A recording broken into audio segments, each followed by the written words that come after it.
बिस्मिल्लाहिर्रहमानिर्रहीम। मुंहिंजो नालो इशरत हसन आहे ऐं अॼु 8 मार्च जे हवाले सां मां सभिनी खे हिकिड़ो नंढिड़ो पैगाम ॾियणु चाहियां थी। 8 मार्च हमेशह औरतुनि जो ॾिहाड़ो मल्हायो वेंदो आहे ऐं हर साल मल्हायो वेंदो आहे।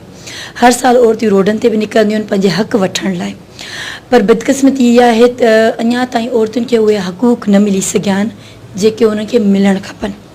मुंहिंजे ख्याल में असांजी सोसाइटी में कुझु मतिलबु 50% या 40% औरतुनि खे हक़ूक़ मिलनि था, पर 60% औरतुनि खे हक़ूक़ नथा मिलनि।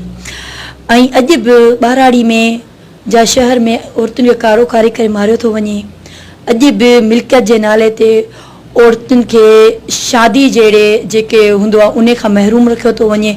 अॼु बि औरतुनि जी शादी खां बग़ैर माना पसंदि खां बग़ैर उनजी शादी कराई थी वञे, जॾहिं त असांजे इस्लाम में हज़ूर सल्लल्लाहु अलैहि वसल्लम फरमायो हो त तव्हां अगरि न्याणी जी शादी करण महिल उनजी रज़ामंदी पुछणु खपे।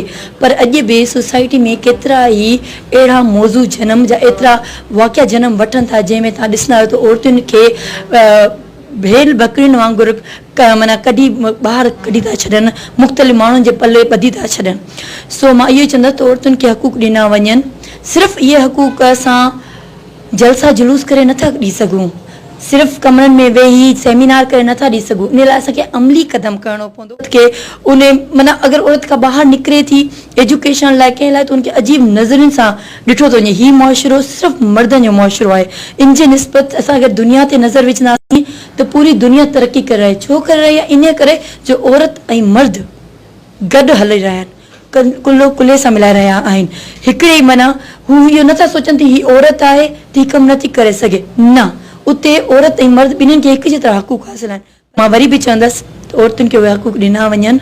औरत बि इंसान आहे, उनखे बि अहसासु आहे, उहा बि हिन मुआशिरे हिन दुनिया जी हिकिड़ी ख़ूबसूरत सी शइ आहे। Thank you so much.